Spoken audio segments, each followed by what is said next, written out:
Today's episode of Bitcoin People proudly brought to you by WeSpeakInBitcoin.com, bringing you the biggest names in Bitcoin for speaking engagements and sponsorship opportunities. Enjoy today's chat.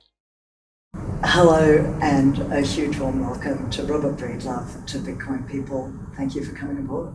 Thank you for having me. It's absolutely gorgeous to have you here live in person.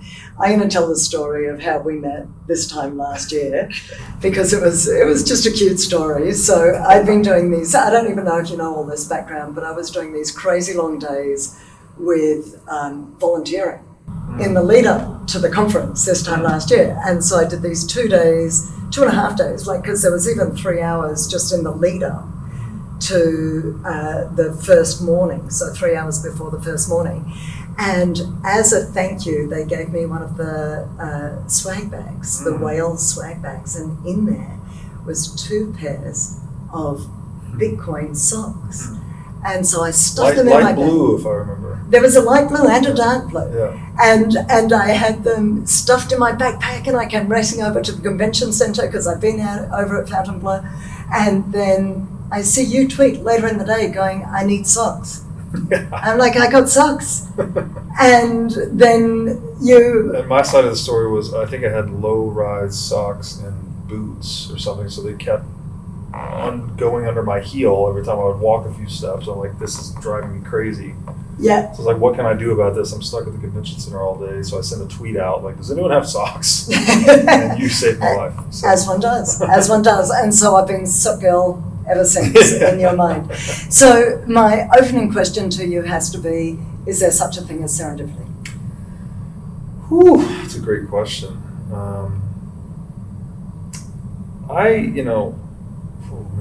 Bitcoin rabbit hole has informed a lot of my metaphysical views, I guess you would say.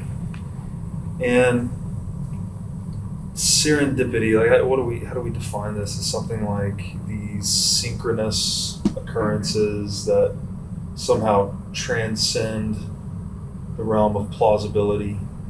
I think Carl Jung, I'm not sure how much serendipity is related to synchronicity, but I guess I'm kind of drawing an equivalence between them.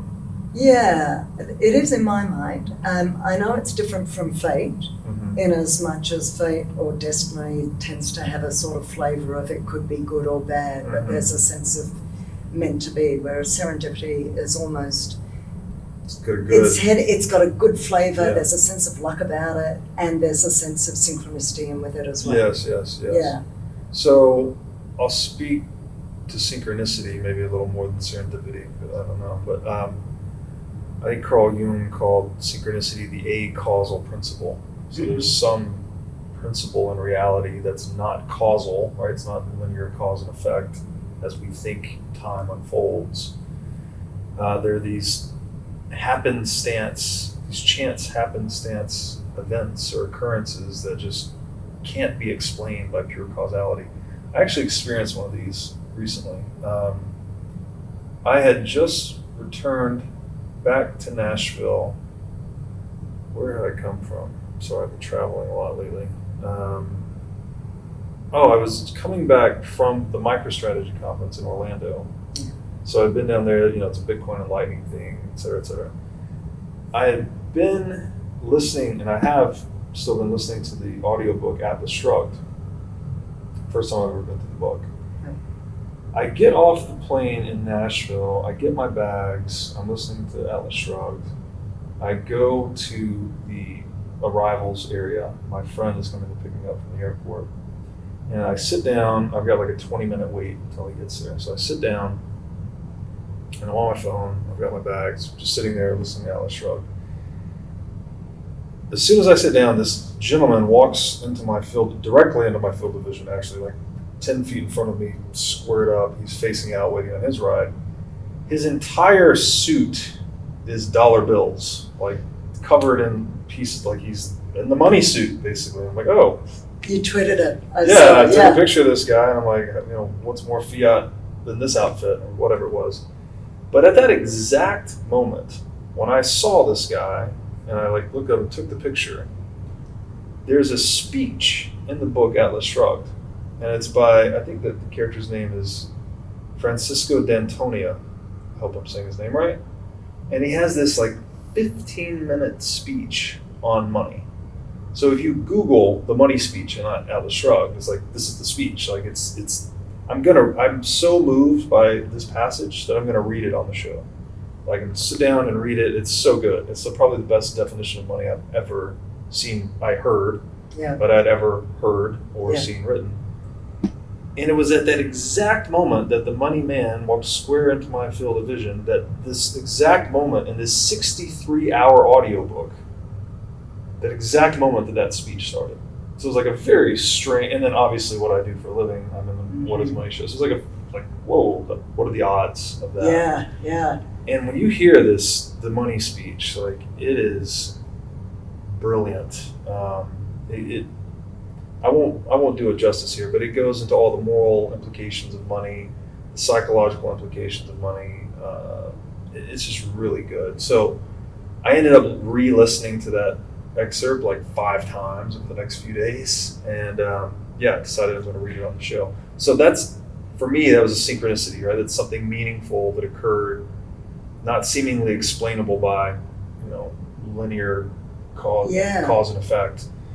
And the original question was, well, is there such a thing as serendipity? And what I'm hearing is there's sort of a lining up of a whole bunch of concepts and ideas all merging at the same time.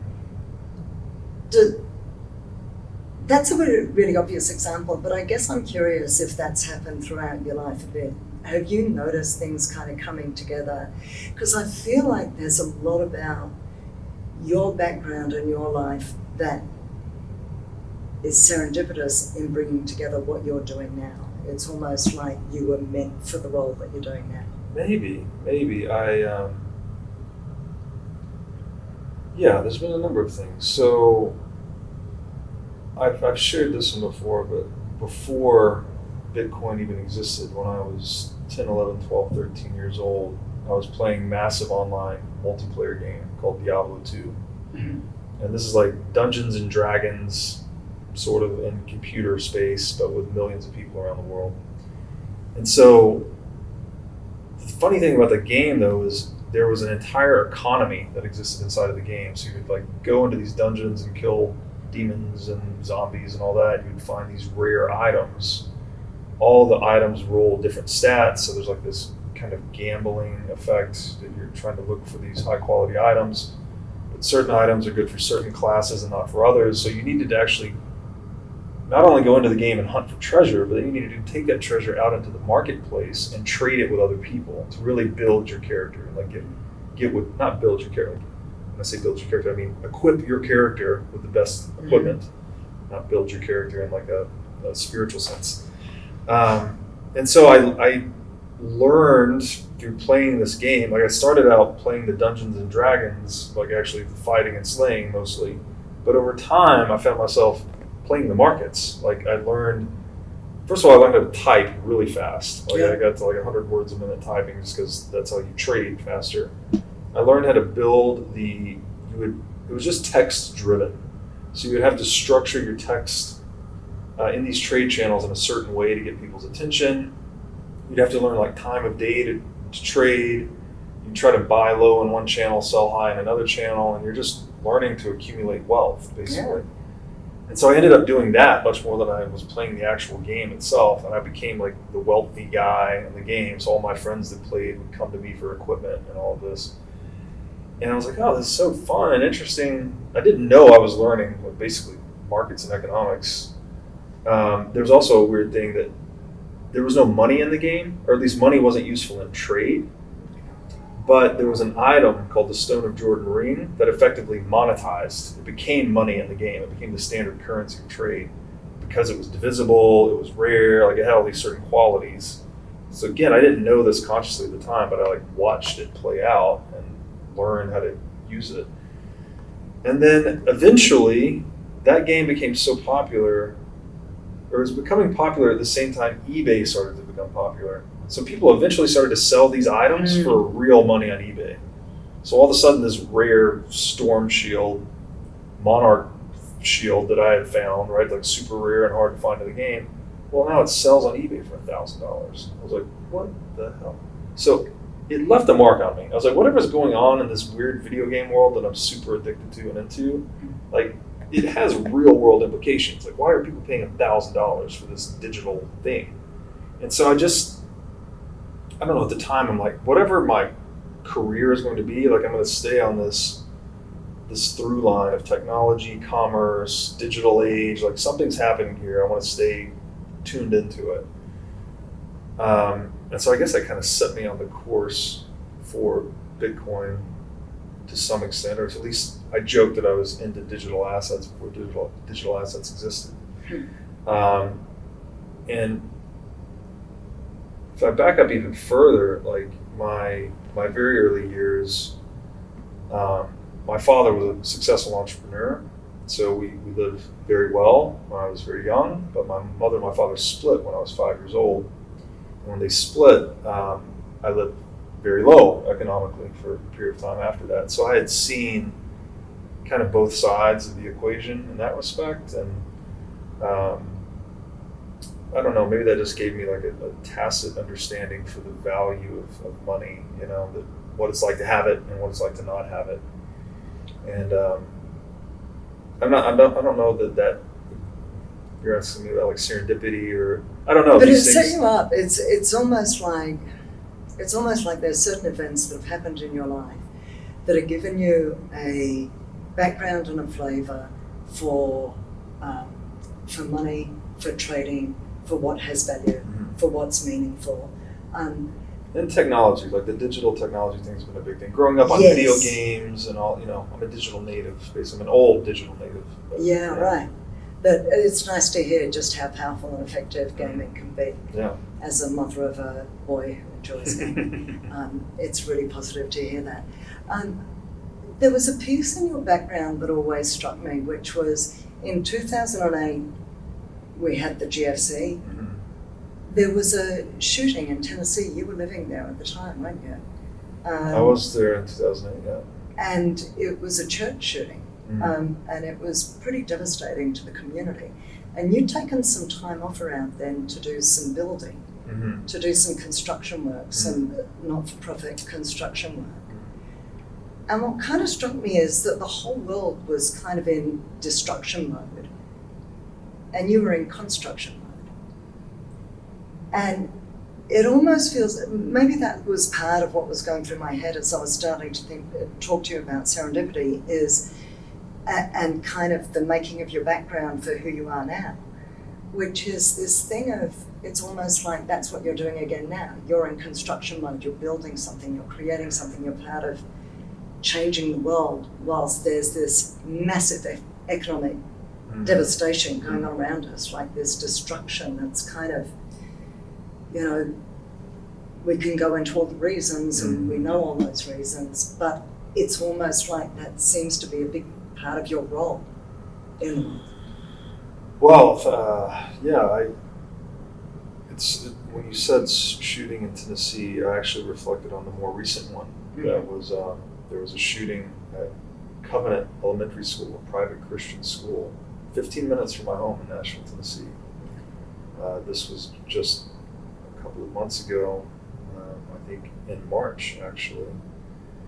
And 3 adults were killed, so 3 staff members, and 3 children were killed by a transsexual terrorist whose manifesto was never released, but we have it on good authority in Tennessee that it was an anti-Christian terrorist attack, that this transsexual was attacking a Christian school to punish Christians for not believing in whatever trans imaginary whatever thing that he or she was into.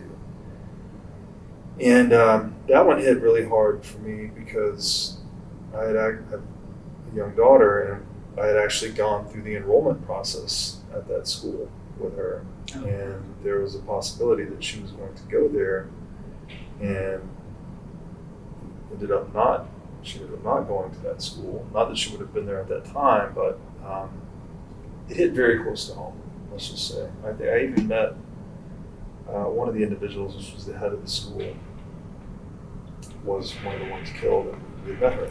We met her during that involvement process. So it was very surreal to move back to Tennessee, to try and be in a place that is insulated from this mass psychosis that's embroiling the world, a place that I thought would be safe, a good place to school my daughter, a good place to lead a peaceful existence, only to find that wokist psychosis is at our doorstep. It's everywhere. And so that's the one that came to mind when you mentioned that. But I think the one you're referring to back in 2008, I had gone on it was the Cross Greek Christian Ministries in college. So it was a Christian organization for fraternities and sororities. And I had taken I guess this was 4th or 5th year. I only did 4 years of college, but my 5th year was my master's degree in accounting. I can't remember if this is 4th or 5th year. But for spring break, we went down to Bay St. Louis after Hurricane Katrina.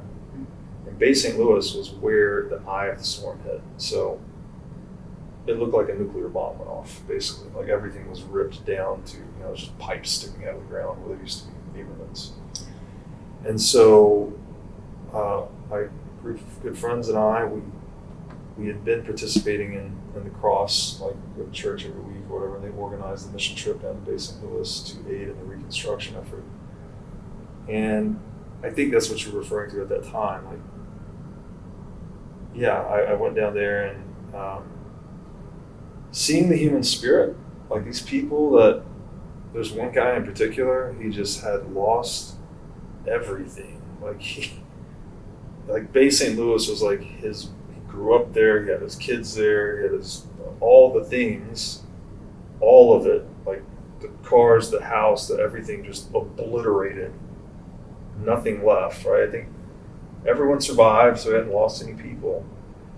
But he was just so optimistic and so bright and shiny. Like we would show up to do this work that I'm like, okay, this is mission work. These people have lost everything. Like I need to try to be upbeat. And this guy would just run circles around me. Like he's like, let's do this, so great. Like it's out here in the sun shining, swinging. Like he was just so enthusiastic. And I'm like, that left a mark on me. Like this guy, I mean, talk about having it rough. Like everything you've ever built, this guy's probably mid-40s. Like everything he ever had materially, I think he had no insurance. Like it was just all gone. Because they weren't insuring a lot of these things, and it was just literally just everything you've built in your whole life just. But also so quickly. That he was so positive so quickly. I've just finished reading on the plane The Happiest Man on Earth, which is a Holocaust survivor who's now a centenary. I'm not going to get to it. It's not Viktor Frankl, is it? No. Okay. It's not Man's Search for Meaning. Yeah. This guy is, but same camps or some of the same camps, but he made a choice at some point. Really at the point when his son was born. And just when it wasn't about forgiving, it was, and in different circumstances, sometimes it's a tsunami and there's nothing and no one to forgive. It's just at some point just making that choice of I'm just gonna be happy regardless. And just the perseverance, the human spirit, the willingness to overcome. It's almost like becoming is overcoming. You can't become anything in the world without overcoming obstacles. And this guy was just like this laser focused, happy guy. I don't know, it was so incredible. And as someone, I struggle, actually, I naturally have low enthusiasm. I'm not like a very happy-go-lucky guy.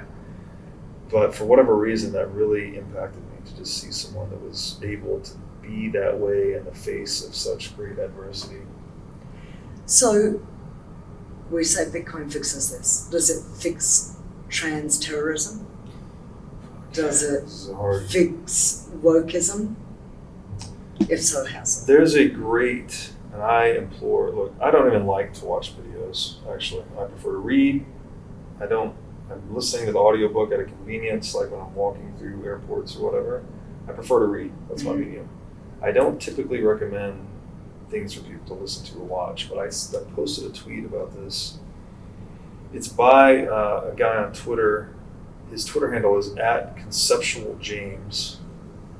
His name is escaping me at the moment, but his name's James. Yeah, his last name is escaping me. And he has this 30-minute video describing wokism as a modern rebranding of Marxism, essentially. It is just another one of those, right? Mm-hmm. It's a psychological operation intended to deceive people into believing a narrative that forfeits power to the state so that more coercion is justified. Yeah. So in other words, as Nietzsche said, everything the state has is stolen, everything it says is a lie. Mm-hmm. So Marxism is this giant lie intended to separate you from your stuff, right? Mm-hmm. From each according to their ability, to each according to their need. It's all bullshit. What is it actually intended to do is get you to believe that there is a blank moral and ethical check on any actions necessary to move us from the present state to the communist utopia, right? Where we don't need private property or profit motives or any of that. We're all just one in brotherhood. And it preys on this circuitry that we all have, because at the local level, we are communists, right? Like, I don't charge my daughter for breakfast. I give the shirt off my back, right? I'll give anything for her. I'm very, very communal at the family scale, but that does not scale up to civilization. And so this video, James walks through it step by step. It's a 30-minute video going through the history of all these psychological operations and perfectly slots wokism into it, just saying, this is another one of those, right? It's another one of these, getting people to emphasize and believe that group identity politics are somehow a solution. And there's an inversion of language, right? Like we get into critical race theory, which is institutionalized racism, intended to alleviate racism. Like, it doesn't make any sense, of course. The entire idea of your preferred pronouns, like, sure, you can have a preferred pronoun, that's fine. What you can't do is coerce someone to play imaginary with you. If you're an adult man and you identify as an infant, you cannot coerce me or force me to identify you as an infant. Yep. I will identify you however I want. Yep. And as will everyone else. And the social consensus on who you are, that is your reputation. That is your identity. You don't own that. You don't own your identity. You don't own your reputation. It's a social construct.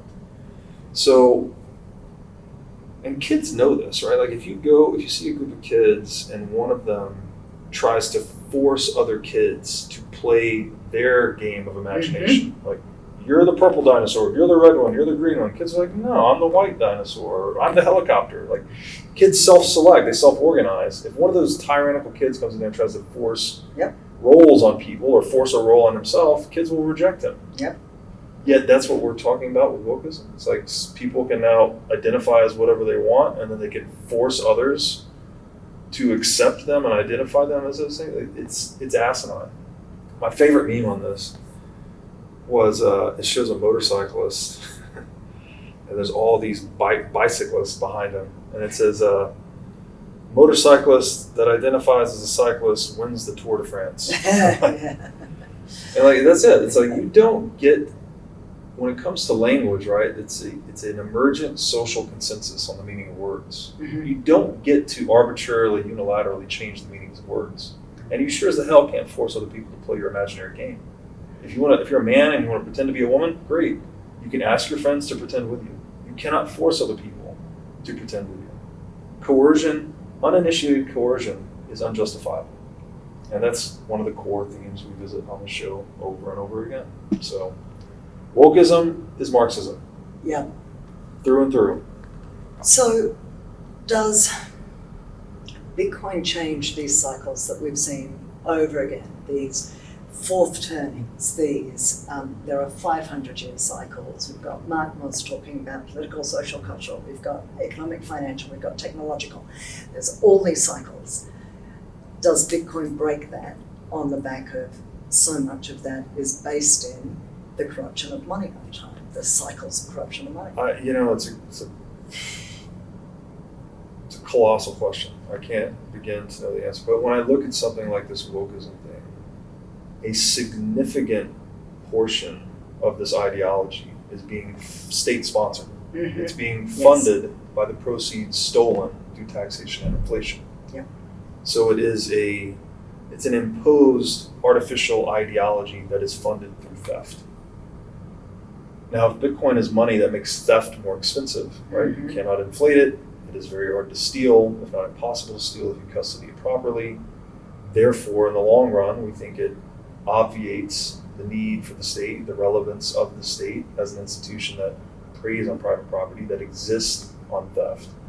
Then I don't think you'll be able to find a viable means of financing things like what was wokism in a Bitcoinized world, because the theft is going to be much more difficult.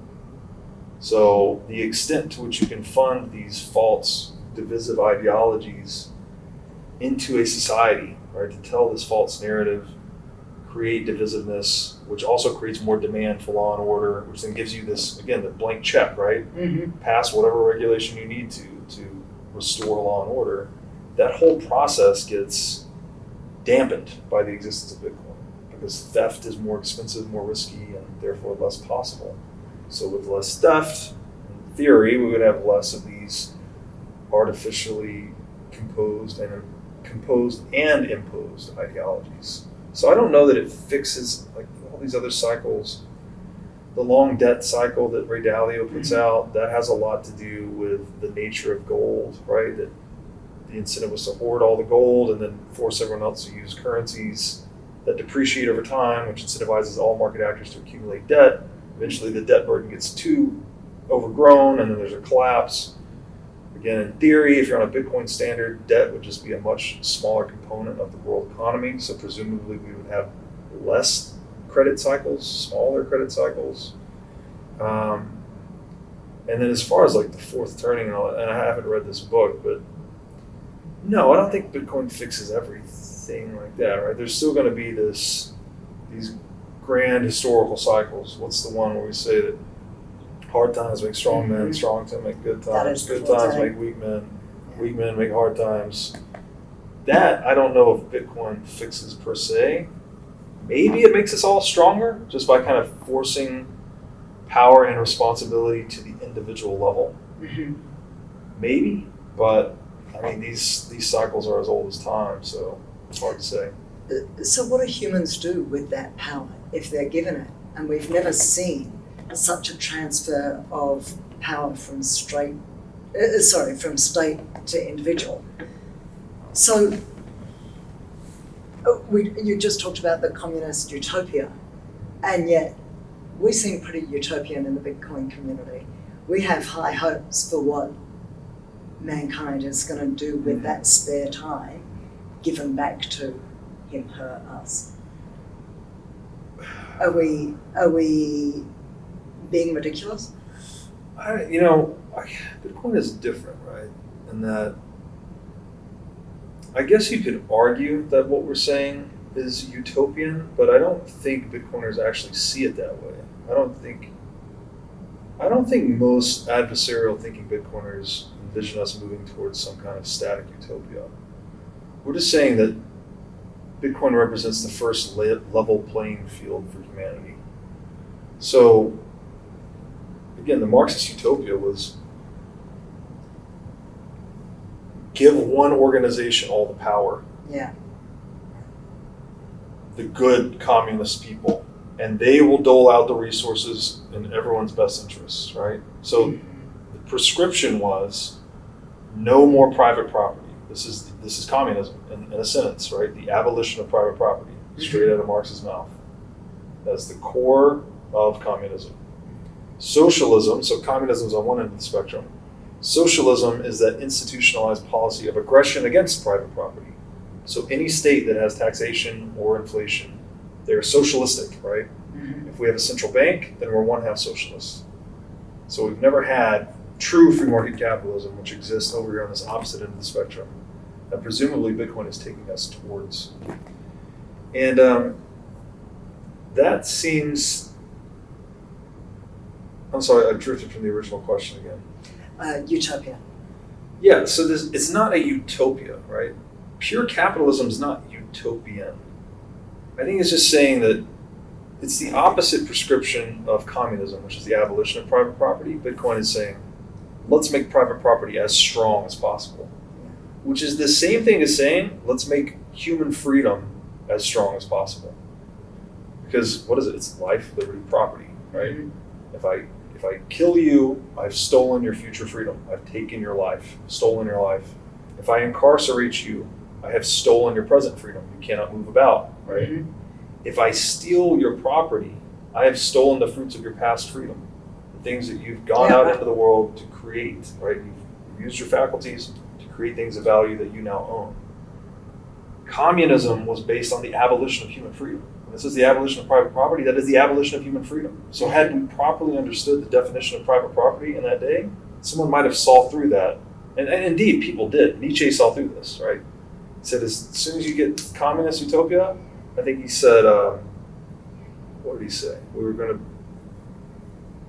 We'd never find enough water to wash away all the blood, or something like that. Like he saw this coming in this communist utopia, that it would lead to its precise opposite. Because private property is human freedom. And so in this Bitcoin utopia, we're just saying everyone's going to be as free and autonomous as they have ever been. Yeah. We're not painting a specific vision, right? Like, this is what the world's going to look like. You got to have this kind of institution and this kind of organization. It's like, no, you let people self-sort. You let people self-organize. Everyone's just operating on a principle of justice, which is, if justice is people getting what they deserve, and private property is you keep what you earn, right? Like, I work to create something, I get to keep that, as do you. And then we all free to interact and engage consensually in trade. That's what creates the best outcome. But it's not this static utopian vision that the communists have, right? The communists, we're just going to enter the utopian brotherhood and everything would be great. I don't think Bitcoiners think like that. I think Bitcoiners think pragmatically, realistically, and I'm just saying, like, if we can just organize ourselves based on a just and unchangeable rule set, that we will create the best possible emergent outcome without saying with any degree of specificity what that is, right? Because it's about freedom. It's not about a specific outcome. So you're a freedom maximalist. What role does government play, if any? The preservation of life, liberty, and property. So that is physical force. So we're talking military in terms of protection of life, liberty, and property within the confines of whatever boundaries, and equally police force, life, liberty, and property internal. Yeah, and there's a lot of devil in the details here. I like to point people to the work of someone like Stephan Kinsella. He's a libertarian attorney, and he's written extensively about how this world would work. You could also go back in time a little bit, look at the works of Murray Rothbard. We have a series on the show that went through Rothbard's book, The Ethics of Liberty, and he walks through, every, bribery, boycotting, blackmail, like all these very specific legal things, and he's like, here's what it would look like in the libertarian world. So, yes, the government that governs best governs least, as one of our founding fathers said, and government is just a monopoly, and I'll try to be more specific here, to delineate between the state and government. This is a bad habit of mine and many of us. We use these terms as if they are interchangeable, government and the state, but they're not actually. Government is just the nexus of institutions and rules and all of the things, the rules that we opt into as a society. The state is something else. So the state is something that's imposing certain rules, right? It's legislating a thing, and if you don't do this, then I'm going to penalize you. And it's also imposing taxation. There's non-consensual exchange. It's systemizing theft through inflation, taxation, etc. So the state is, sorry, I lost my train of thought again. I didn't sleep much last night. You're at Miami Bitcoin conference. You're not going to sleep much. Well, So we were talking about the role of government, Oh, and then okay. we tangented into the government versus state. Government, this exclusive philosophical scope of government would be the preservation of life, liberty, and property. Now, that doesn't mean you need government to provide all of these things like that we're accustomed to, like judges, legal arbitration, police, etc. There are libertarian alternatives to that. It's not exactly clear what that world would look like, but again, you can check out the writings of Rothbard, Kinsella, etc. The state, though, is that organization that it's institutionalizing crime. It's the highest form of organized crime, right? We've created a monopoly on violence to protect ourselves from violence.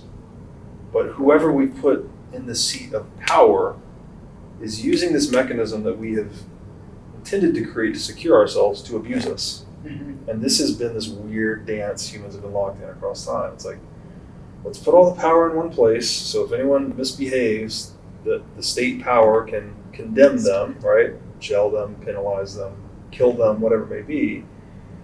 But then how do we make sure that no ruler bends the state apparatus for their own private gain, right? This is the definition of corruption, by the way. Bending a publicly applied rule for private gain. So the publicly applied rule of the state is supposed to be the rule of law, right? We're all equal in the eyes of the law. So that it's not like one person can get favor over another. Of course, that's an ideal, and it doesn't work like that in practice, but Bitcoin is sort of like that ultimate rule of law, right? It's just, we are all equal in the eyes of Bitcoin. Literally. Like there's nothing, you can't do anything about that. Individuals are individuals, right? Nodes are nodes, keys are keys. I guess technically Bitcoin doesn't even see individuals, it just sees UTXOs and private keys and nodes, etc. So hopefully by giving people, first of all, by bringing an uninflatable money into the world, that fixes one big source of state theft, which is the central bank and inflation. But you've also given people recourse to this hyper-portable form of capital that's very easy to conceal, very easy to move, very easy to custody. That should let people be able to vote with their feet and vote with their wallet a lot more effectively in terms of what states they inhabit, right? So, if, for instance, you're in China today, you cannot get more than 50,000 yuan out of the country in any given year, right? There's capital controls. But through something like Bitcoin, well, all of a sudden you can move, right? You can get all your net worth into Bitcoin, you can move to whatever state or government treats you best. So I think the promise or the hope of Bitcoin is that it allows so much individual mobility between states that states now have to compete for citizens, right? To get the best and the brightest and the most capital into their jurisdictions, such that they have to be accountable to the preferences of their customers or of citizens, which is not the case today, right? You were in Australia during the lockdown. Don't think they gave two shits about your preferences. I know places in the US, like again, I was in Los Angeles, they didn't give a shit about your preferences. Now there were better places, like part of the reason I moved to Tennessee is because the government's a little more accountable. I think that has something to do with the presence of Christianity in the South, but I'm not sure. But something like Bitcoin should help engender a greater dynamic like that, where people are able to self-sort and go to where they're treated best, so therefore governments have an incentive to be the ones that treat them best versus the ones that treat them worst, as we do today. You've devoted your life to educating people around Bitcoin. You're passionate about it. You continue to be passionate about it and put yourself out there and do full days of interviews like today and do so across the world. At one level, this is a ground-up movement, and we're seeing huge uptake in countries in Africa, like Nigeria, Namibia, Kenya, South Africa. But at the other level, there's this sense of gradual events suddenly, that at some point, with institutional adoption and or BRICS nations suddenly trading moving away from petrodollar to petro Bitcoin. And there's this kind of anticipation of explosion with that kind of adoption. Is it inevitable? Is Bitcoin inevitable? Is Bitcoin inevitable? The word inevitable is very loaded. I don't think anything is inevitable, right? Even the sun coming up tomorrow, what do we know, right? Anything could happen, as they say. However, I do have a deep conviction that so long as Bitcoin continues to exist, that people will continue to discover that it is the ultimate form of private property, and it offers them and affords them all of these advantages that were previously not available to them. People are getting plundered all the time today, right? Lebanon recently had a currency devaluation of like 90%, right? I was talking to Safety on the boat yesterday. He just moved back to Lebanon, and people get wiped out in the local currency. I think it was the lira or whatever it was. They dollarize. They put the dollars back in the bank, and it's like, how many times is that going to happen in a world where Bitcoin exists, where people just figure out, like, I'm going to stop putting my money in these fucking banks now, and I'll just put it in this bank that no one knows how to loot or debase or hack or steal. So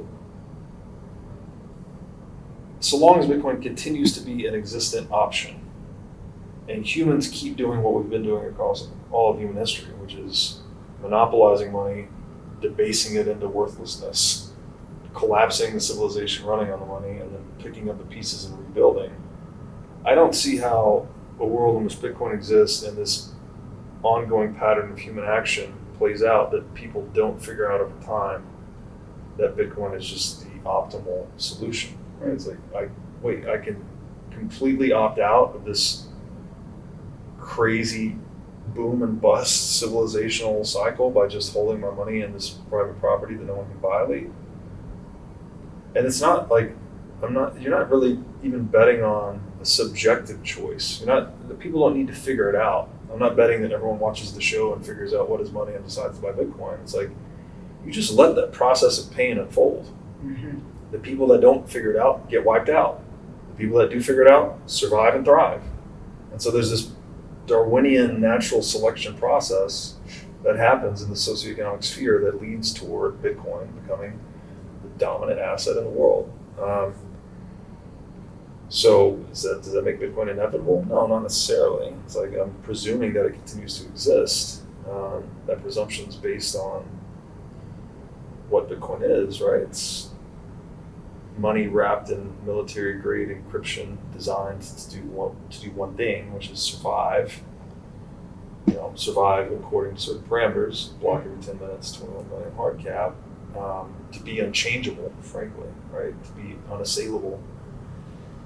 And there's a huge bounty, huge incentive to try to crack Bitcoin. It goes against every entrenched power structure in the world, yet no one has figured out a way to even shake the tree, right? Like, I guess the 2017 fork wars were probably the most viable threat vector we've seen manifest against Bitcoin, and that played out phenomenally well for Bitcoin, right? Bitcoin Cash became Bitcoin Crash, and Bitcoin TikTok next block. Here we are. So to the extent Bitcoin continues to exist as an option for human beings engaging in a world where human beings are always trying to scam other human beings, I think people will select Bitcoin as the right thing over time, and those who fail to select it will go out of existence, and those who do select it will thrive. I'm getting conscious of your time. If you had some final words for anyone who could possibly be listening to this, this is their first contact with Bitcoin, they stumbled across this thing, and they stumbled across this podcast, and they've made it this far in listening. What would you say? They've been doing these interesting where a guy uses like a laser projector on the side of the European Central Bank building, and it just blasts this giant Bitcoin logo onto the building, and it says "Study Bitcoin." And I loved how it said "Study Bitcoin," not "Buy Bitcoin" or whatever. It's like, just study it. Honestly, that's why I named the show "What is Money?" It's like, ask yourself the question. I don't have a prescriptive answer for you. In fact, asking the question for 300 plus episodes, I have more questions than ever. You would think I'd have some answers by now. We do. We have a lot of answers, but more answers led to more questions, and it's a very interesting rabbit hole, to say the least. And it highlights maybe the insufficiency of language in some respects and dealing with complex phenomena. But study Bitcoin. Just ask yourself, what is money? And whatever. Do your own research. Figure it out for yourself.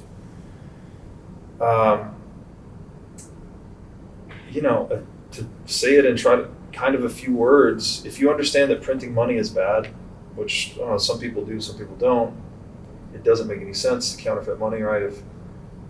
If money is the thing we use to acquire goods and services, and all goods and services require work to produce, doesn't it make sense that all money should require work to produce, right? That's what gold was, that's what Bitcoin is, that's what fiat currency is not. You can create money with no work. You can create money with no work that can be used to acquire goods and services which require work.